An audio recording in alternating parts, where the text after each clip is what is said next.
আসসালামু আলাইকুম। একটি দেশ যত শিক্ষিত,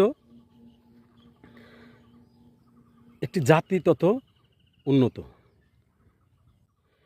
যদি শিক্ষা না থাকে, একটি জাতি চোর হবে, সন্ত্রাসী হবে, খুনি হবে, মাদক ব্যবসায়ী হবে এবং বিভিন্ন প্রকার অন্যায়ের সাথে যুক্ত থাকবে। এটাই বাস্তবতা।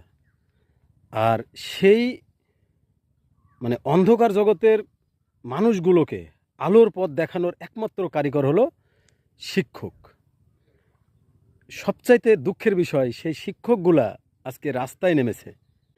সারাদিন একটা শিক্ষা প্রতিষ্ঠানে থাকতে হয়, তাদের তো কর্মই ওটা, ওটা দিয়েই তো তাদের রুটি রুজি।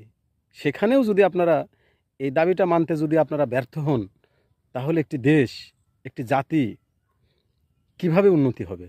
সেই শিক্ষকগুলা, যে শিক্ষকগুলা একটি দেশকে, একটি জাতিকে আলোর পথে নিয়ে আসে, সেই শিক্ষকগুলা তাদের বেতন ভাতার জন্য রাস্তায় নেমেছে। এটা অত্যন্ত দুঃখজনক, অত্যন্ত ন্যাক্কারজনক। এটা থেকে আমাদের শিক্ষা গ্রহণ করতে হবে, আমাদের শিক্ষা নিতে হবে। শিক্ষকদের ন্যায্য দাবি যদি হয়, তাহলে তার দাবিগুলো পূরণ করতে হবে।